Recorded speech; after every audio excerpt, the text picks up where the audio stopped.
Kurla waste के बस के दर्दनाक हादसे को आज हुए 1 साल पूरे, मगर 9 लोगों की जान जाने के बावजूद अब तक प्रशासन कुंभकर्ण की नींद सोया हुआ। क्या इस हादसे को भुला दिया है कुर्ला वासियों ने?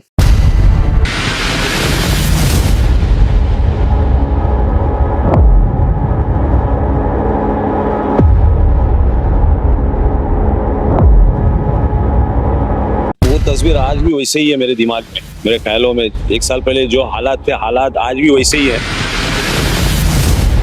और आज से 1 साल पहले उस बस हादसे ने सभी कुर्ला वासियों को दहला दिया था। रात में चीखें जो हर अस्पताल से निकल रही थी, रात में वो मंजर जो सभी को सुला नहीं पा रहा था। और ये तमाम हादसों के बीच जॉब का पहला दिन और इसी जॉब के पहले दिन अपने घर की तरफ जाते हुए आफरीन की भी मौत हुई थी। और 1 साल हो गया, जो हादसा होता वैसे ही हुआ। ना बीएसटी के ड्राइवर के ऊपर कोई एक्शन लिया गया, ना आज तक हमको ये मालूम पड़ा कि कुर्ला के अंदर 1 साल में क्या हुआ। आज भी आप देखिए, अगर कोई बस वो स्पीड में आए, आज भी वो हादसा होने में देर नहीं लगेगा।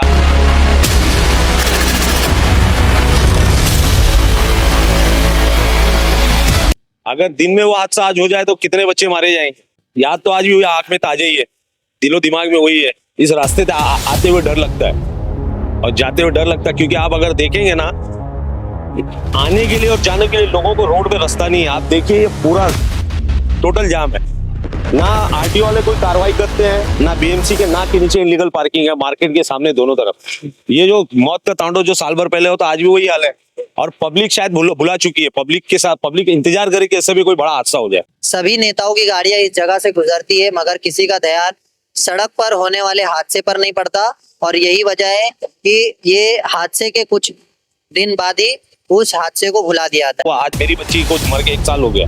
कम से कम कल आपकी माँ बहन इधर आती है, मार्केट में चलती है रोड पे, उनके साथ भी हादसा हो सकता है। आप अगर ऐसे सोए रहोगे और ऐसे ही करोगे तो कल ये रोड एक गली बन जाएगा। अगर सरकार ने कार्रवाई की, बीएसटी के मैनेजर को सस्पेंड किया, आरटीओ के ऑफिसर को सस्पेंड किया, तो आज भी ये हाल क्यों है? मतलब जो लोकल जनप्रतिनिधि, जो नगर सेवक है, आज बीएमसी का इलेक्शन आया तो वोट मांगने आएंगे, क्या उनकी जिम्मेदारी नहीं है? क्या वो प्रशासन से बोल नहीं सकते हैं ये इलीगल पार्किंग और ये इलीगल हॉकर्स इनको हटाओ? इनकी कार्रवाई सिर्फ वहां पे जहाँ इनका वोट बैंक है। और जो हमारे घर के बच्चे मर गए, आज वो वापस तो आ नहीं सकते हैं। 6 नगर सेवक है, 3 आमदार है, कुंडालकर है साहब है, कोटनी साहब है, दिलीप लांडे मामा है। ये लोग सो रहे हैं क्या? ये सिर्फ मीडिया के सामने आके प्रचार करने के लिए और बोल बचन करने के लिए है। इनका काम है सिर्फ नाला और गटर बनाना, फुटपाथ देखना नहीं है। लोगों की जान की कीमत नहीं है। मुंबई टीवी, हर खबर सच के साथ। मैं हूं अफजल शेख और आप देख रहे हैं मुंबई टीवी। तारीख थी 9 दिसंबर की और इसी रात में एक ऐसा कुर्ला वेस्ट में घटना होता है जिस घटने को सुन करके सभी दहल जाते हैं। इस 9 दिसंबर के दिन एक बस हादसा होता है। ये 332 नंबर की बस से तकरीबन 50 लोग जो है कुचले जाते हैं और जिसमें 49 लोग घायल होते हैं और उसमें से 9 लोगों की जान जाती है।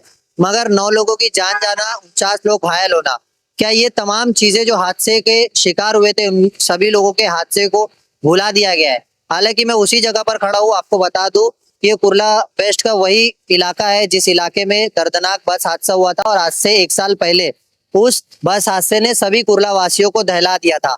रात में चीखें जो हर अस्पताल से निकल रही थी, रात में वो मंजर जो सभी को सुला नहीं पा रहा था। और ये तमाम हादसों के बीच जॉब का पहला दिन और इसी जॉब के पहले दिन अपने घर की तरफ जाते हुए आफरीन की भी मौत हुई थी। हालांकि उस आफरीन के पिताजी हमारे साथ मौजूद है, जो सलीम शाह है। बताएंगे किस तरीके से वो हादसे को 1 साल हुए, क्या 1 साल में कुर्ला वासियों ने ये हादसे को भुला दिया? आपको क्या लग रहा है, वो उसी जगह पर आप हो, क्या वो तस्वीर याद आती है? वो तस्वीर आज भी वैसे ही है मेरे दिमाग में, मेरे ख्यालों में। 1 साल पहले जो हालात थे, हालात आज भी वैसे ही है। वैसे ही आपके सामने इलीगल पार्किंग है, वैसे ही फेरी वाले इलीगल हफ्ता दे के आज भी वो लगा रहे हैं। ना मनपा बीएमसी जाके, एल वार्ड के लोग जाके, उनके नाक के नीचे इलीगल पार्किंग है। आरटीओ वालों का भी वही हाल है, ना उन्होंने कोई कार्रवाई की। प्रशासन भी सो रहा है। और 1 साल हो गया, जो हादसा होता वैसे ही हुआ। ना बीएसटी के ड्राइवर के ऊपर कोई एक्शन लिया गया, ना आज तक हमको ये मालूम पड़ा कि कुर्ला के अंदर 1 साल में क्या हुआ। क्योंकि जो मामला जैसा था वैसे ही था। आज भी आप देखिए, अगर कोई बस वो स्पीड में आए, आज भी वो हादसा होने में देर नहीं लगेगा। आपको बताइए, आपको इसमें कुछ चेंजेस लग रहे हैं? सामने अंजुमन स्कूल है, आफ्टरनून के टाइम पे बच्चे छूटते हैं। अगर दिन में वो हादसा आज हो जाए तो कितने बच्चे मारे जाएंगे।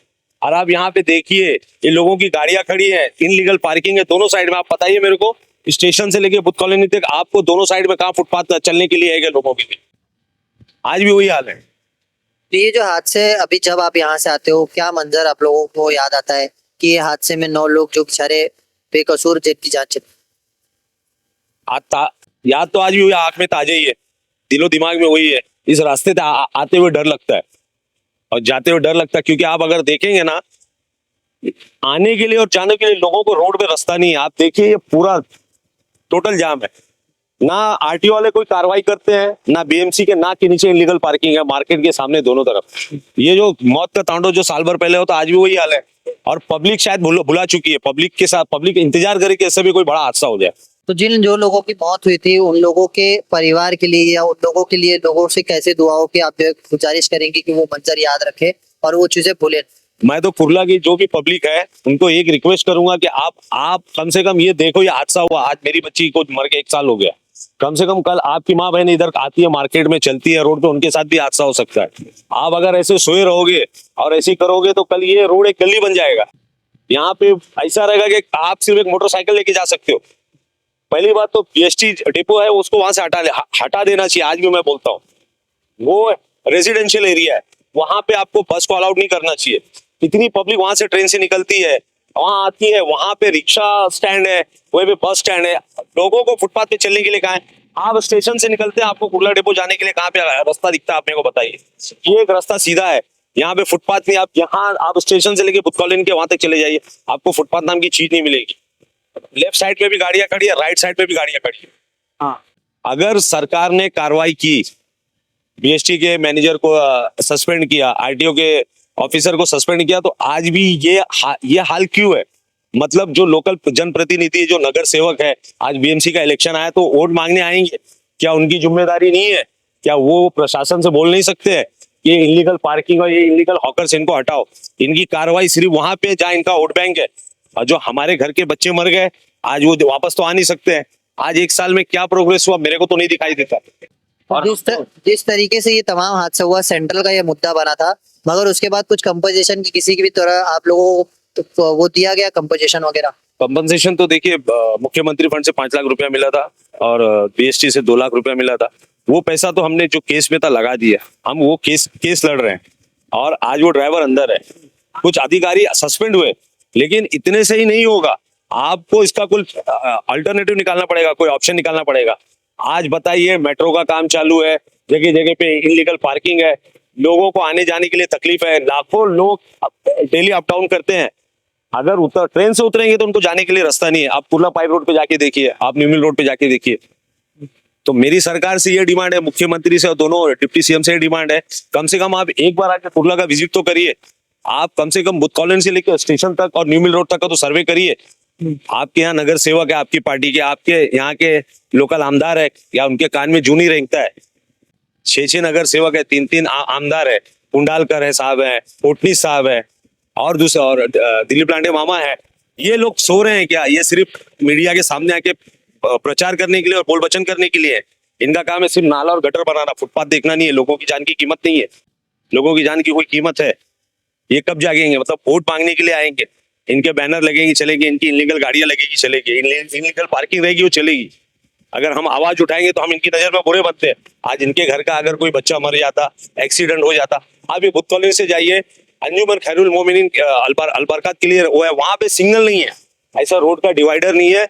1 साल में 20 लोगों की जान जा चुकी। ये चीज आपको भी मालूम होगा, डंपर वालों ने उड़ाया। उन्होंने ना वहां पे कोई सिग्नल बनाया है, ना जेब्रा क्रॉसिंग है, इस पार के बच्चे उस पार नहीं जा सकते। गाड़ियां इतनी स्पीड में आती है और जाती है, कुछ नहीं है।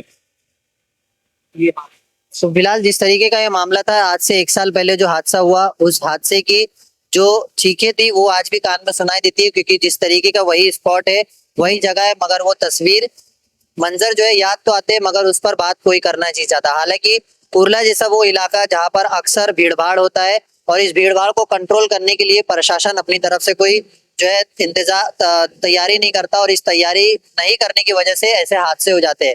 जिस हादसे में जो 9 लोग मरे थे, 49 लोग जख्मी हुए थे, उन्हें सरकारी तरफ से जो है 1 हफ्ते की लीपापोती तो जरूर करते हुए दिखावे की कार्रवाई की गई थी, मगर ग्राउंड लेवल पर अगर देखा जाए, सभी नेताओं की गाड़ियां इस जगह से गुजरती है, मगर किसी का ध्यान सड़क पर होने वाले हादसे पर नहीं पड़ता और यही वजह है कि ये हादसे के कुछ दिन बाद ही उस हादसे को भुला दिया जाता है। अब ये देखना है इस हादसे को ताजा करते हुए जिस तरीके से आज आफरीन जी के पिताजी ने जो बातें कही है उस बातों का ध्यान जनता रखेगी और आने वाले चुनाव में जरूर जो है एक बार उनके जो गली मोहल्ले तक आने वाले जनप्रतिनिधि होने वाले रहेंगे उनसे सवाल करेगी। कैमरामैन नागपुरी जी के साथ दर्शक मुंबई।